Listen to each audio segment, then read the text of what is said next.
Welcome to What Are Those, the show that explores the art of sneaker culture. I'm your host, Adam Butler, back with another episode. Thank you so kindly for being here. Got a dope show lined up for you guys today, man. My boy, Anthony Conway, is in the building, a.k.a. Air Conway. He's in the building. He's a talent producer for Complex Networks.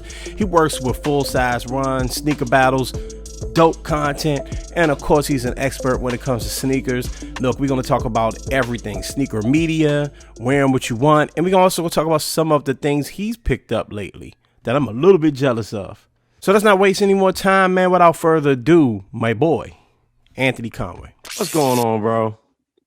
What's good, man? How you doing? Thanks for having me on. Oh man, I'm happy to have you on, man. You know, I was joking with you the other day off mic, you know, on Instagram about some of the things you hit on. You know what I mean? You got a little string of luck a couple of days ago, huh? Bro, it actually continues. So, I hit the slides. I hit on two of the foam runners, the Oreo 350s, but then I hit on the wave runners today. So I got those to go pick up on Tuesday. So the wave, it's like I'm hating hard. The wave runner is like that's hands down the best Yeezy, in my opinion, has ever. I don't know if he could do better. I love the wave runner. It's something about over the that. Nikes or just Adidas? Adidas. Over the Adidas joints. I mean, and Nike ones are like so well unobtainable. It's like I can't even fathom having the Nike Yeezys, but the wave runners, it's just something about that wave runner. And I have a pair, but they're a little worn, so I would like a new one. Mm-hmm. And I was thinking about getting in on that raffle, but so much heat dropped this week.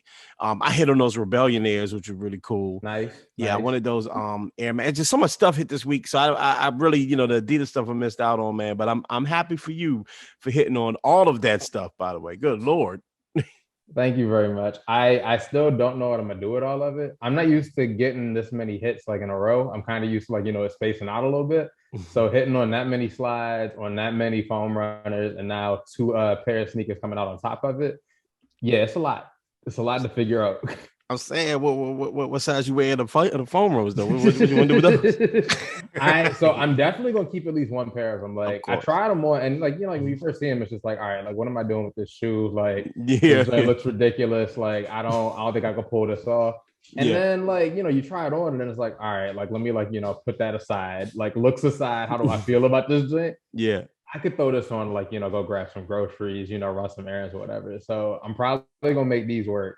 Yeah. At least one of them. What size are you? Oh, I'm a 12. I'm a 12. Oh, we got to talk. We got to wrap. Yeah, we'll figure this out. We'll talk offline. I got you. Yo, that's hilarious, man. Yeah, it's funny. I was thinking about it. So many drops happening, and a lot of people have had on the show. We've always talked about. Of course, we've had conversations about what's good about sneaker culture, what's bad about sneaker culture currently. And one of the things that constantly comes up when we talk about what's not great about sneaker culture is that there's a drop. Like almost every day there's a drop. And when we were young, obviously it was like a drop once a weekend. A couple of sneakers would come out, but now it's like, every other day. And you end up spending on, I'm not checking nobody's pockets, but you spend a lot on this stuff. Is it possible to get everything? And that's what I think kind of creates some of the envy is like, oh, I hit on Rebellionaires, but I want wave runners too. And it's like, were you really gonna buy all of this stuff, every single week? It doesn't even make sense to do it, but we still want it, right? Yeah, because it's like you said, it definitely was a point when it was like we need to get stuff every week. Sometimes it's like once a month. Yeah. Like I think back high school, college, and it's like there were points when you got 5 retros, OG colorways like a year. And then it was like whatever like the new Jordan was, like you got a couple flavors of those every couple of months. Right. And that was really it. And now it's like, oh, like you can get 2 sneakers in a weekend. Like, yeah. I'm like, yo, kids coming up now. I'm like, if you got the funds for it, you definitely get to enjoy it. But like you said, that's the tough part because it definitely does make you pick and choose. And then simultaneously, it's like, then sometimes you end up with stuff you don't even want. Right. Like I got this one thing because I got entered just because I wanted to get that rush of getting the confirm, getting the, you got it joint pop up. Yeah. But there's definitely a lot more now to kind of take into consideration. And at the end of the day, it's like your pockets might take a hit on something that you weren't even really feeling that hard because you needed to get something for trade bait or trying to figure out maybe this will work later on. Yeah, that's what it is. A lot of people buy it with the hopes that, hey, I can get this and then whatever I want down the line, I can use this to buy that. And there's pros and cons to that. I understand it. I've done it, obviously. I've definitely sold stuff before. Reminds me of a show that you work with. Have you resold sneakers, right? And you know that there's you know, you have to do that sometimes if you're going to be buying all this stuff, and you know you're not going to. It's like stuff comes out, like you just mentioned. You may not even want it, but you want that rush of hitting it, getting the hit, right? And then you get it, and you're like, okay, I don't want this, but I know in December this is dropping, or I missed this 3 months ago. I can use this to go towards StockX. So if you look at it like that, okay, cool, no harm, no foul. But if you are just buying up stuff just because it's available and it's in front of your face and you're seeing it and you're like, yo, I don't really want this, but I'm addicted to trying to hit on the sneakers app or on the Confirm app or whatever, I think that's when there's a problem, you know? Oh, absolutely. Because then it's like you're not even doing this because like you have a love for the shoe or because like, you know, you have a history of like this colorway or something. It's like you doing it just like you can stay in the game. You doing it like lottery tickets. I hit on a $2 scratch off, so now I can get 2 more. You know what I'm saying? Yes. like, yes. And that's an addiction. And that's where like media, and I'm gonna get into this because you work in sneaker media and hip hop media. And that's where, you know, we have to be careful, like a show like mine. I'm talking about sneakers all the time. And, you know, I don't want to encourage people to just go spend because it's there. You know, we want people to understand that like hey, get what you like. The ultimate goal is to be getting this stuff to wear it so you can feel good in it or do whatever reasons you buy a sneaker. As long as it's positive, that's why you do it. Don't go chasing it because, like you said, that's a perfect analogy. It's like chasing those lottery tickets. Like you're going to lose more than you win. Yeah, and ultimately too, it's like they're putting out so much stuff that I'm like, yo, if you don't hit this time, you're gonna catch a restock. Like you'll get something like later on down the line. Like that was kind of the thing that I think is missing from, you know, when like we were younger getting stuff where it was like, you know, it sucked when you didn't get it, but it was like, don't worry, like just hold out. Jordan knows what they're doing. You can get this shoe within like the next 5 years. Like you ain't got to pay resale immediately. You don't have to grab something just to be like, oh, like, you know, I got a Jordan this year. Like keep the money in your pocket because they know that they're flooding the market, trying to like, you know, push off resale, trying to make sure like, you know, people are wearing their stuff and that the brand visibility is out there. And because of that, it's like, don't get caught up in the fact of like, I got to get something. Like I got to leave out of here. You ain't got to be the Denzel me. You know, I got out of here with something. Like you ain't got to do that. Like take your time. yeah, it's hilarious.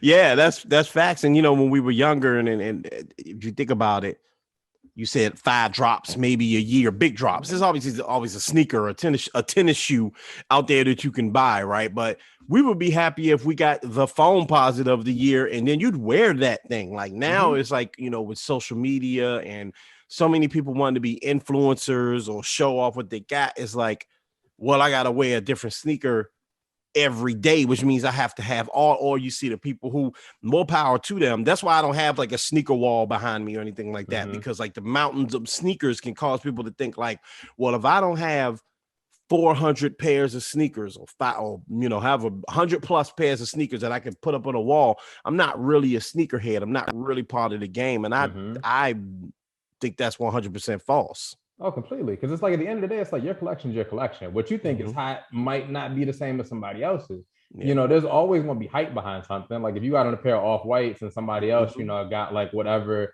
retro J came out that week or whatever flavor 350 dropped. And it's like, yeah, like you're not going to get as many eyes on it. You're not going to get as many likes on Instagram. But I'm like, it's not about the likes. It's like, what's interesting to you? I don't know if you felt this, but one thing I actually encountered a lot during the pandemic was I realized a lot of the shoes I had weren't that comfortable. You know, like I was buying up stuff because I was like, oh, like I gotta have this OG colorway. Or like, oh, like I'm gonna try to put this fit together with this thing. And then you realize like I'm not even buying this for comfort because like I can actually like, you know, wear this thing all day long.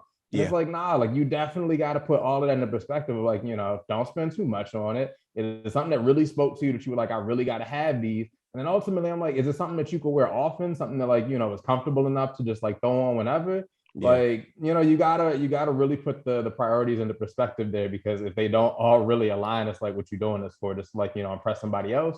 That's not what, to me, this has never been what it's about. It's ultimately like, you know, what makes you feel fly when you put them on, like what gives you like, you know, that feeling or whatever. And lean into that. Don't do it for the likes and, you know, just trying to get people to like, you know, break necks checking out your stuff, because You'll go broke trying to keep up.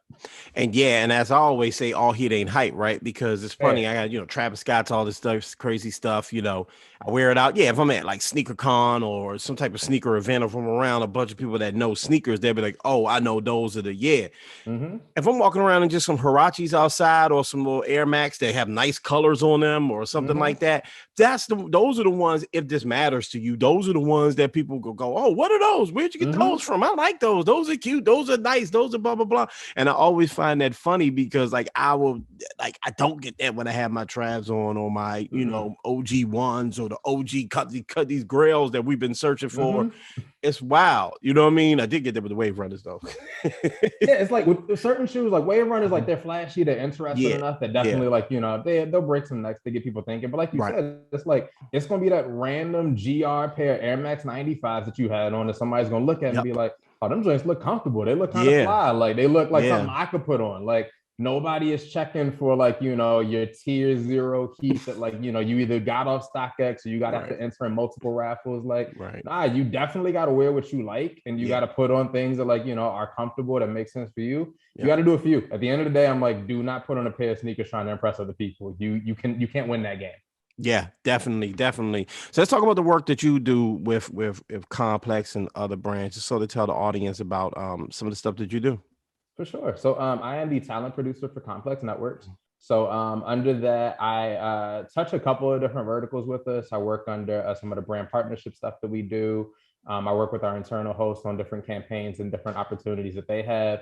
And then in addition to that, I also book for a couple of the shows with Complex, primarily a Full Size Run, which is our weekly talk show that's all dedicated to sneakers. And then the show Sneaker Battles, which actually came out of the pandemic. I like to describe it as being almost like Versus, but if it was just focused on sneaker culture. So 2 people, they get 7 categories. And over those 7 categories, we try to figure out a winner, best 4 out of 3.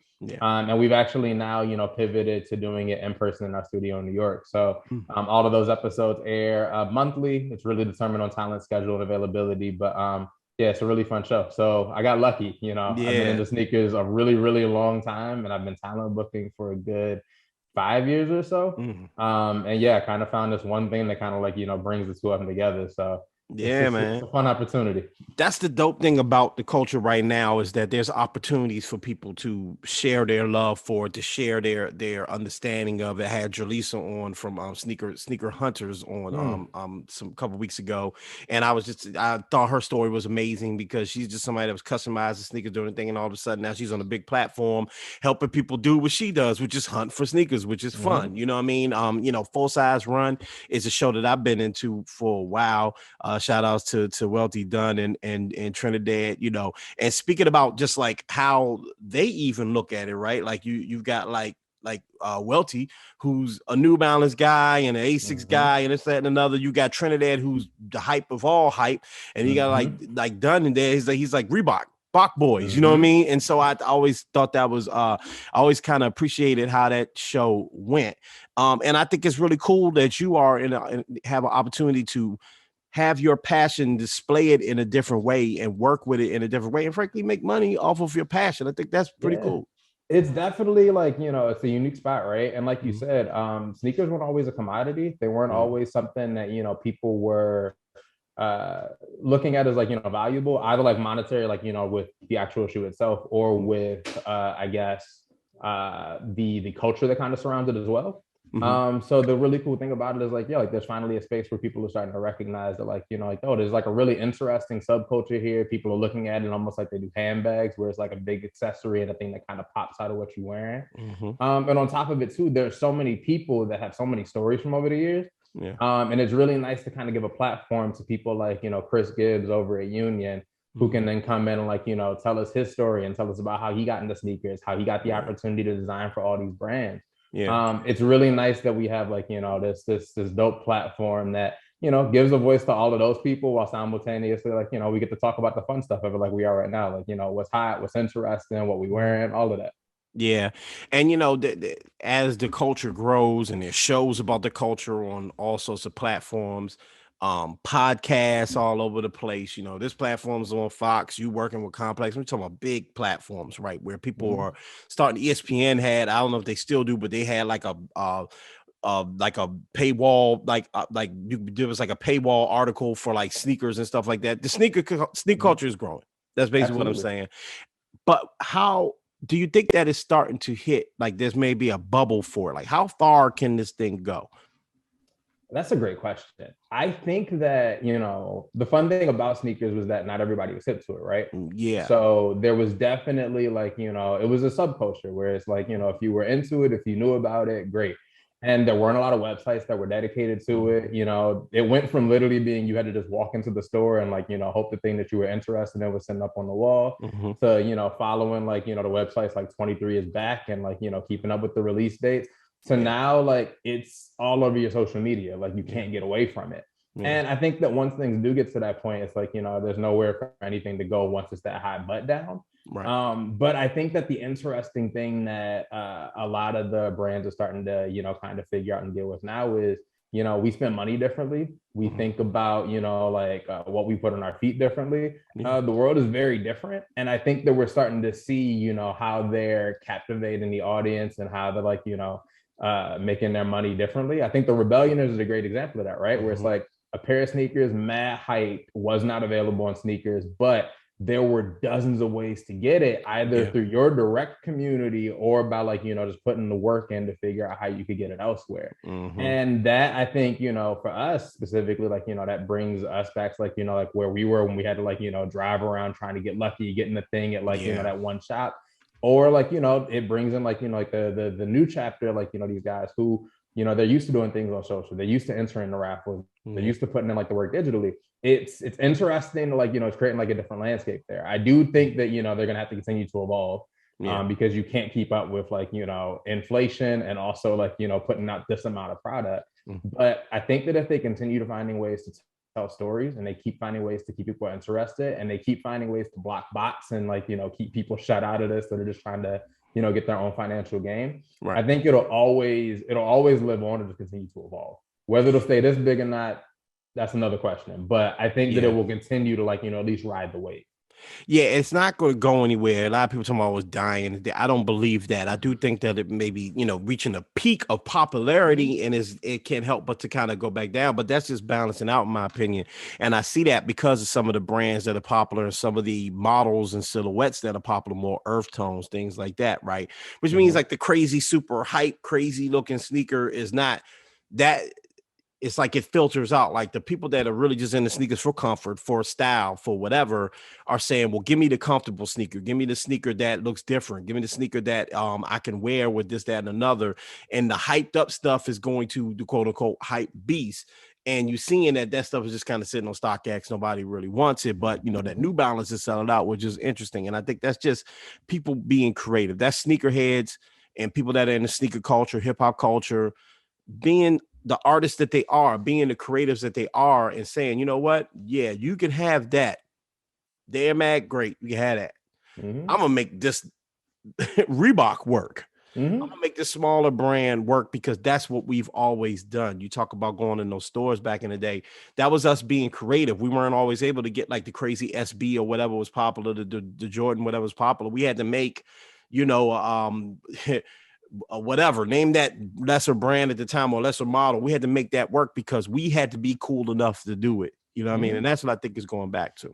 Oh, for sure. Like I think back like high school, the 992, you could just walk in and go grab a pair off a shelf. You can grab multiple and it was easy. And now that shoes are grail for people. I'm like, that was the DMV Air Force One. Yes. Like that was just like the casual shoe you just threw on, whatever. And that is a testament to it too, right? Where it's like, like now you got, Gen Z showing up and they're like, I'm not giving you thousands of dollars for this pair of shoes. Right. I'm gonna go get this one pair of Air Force Ones and I'm gonna wear it into the ground.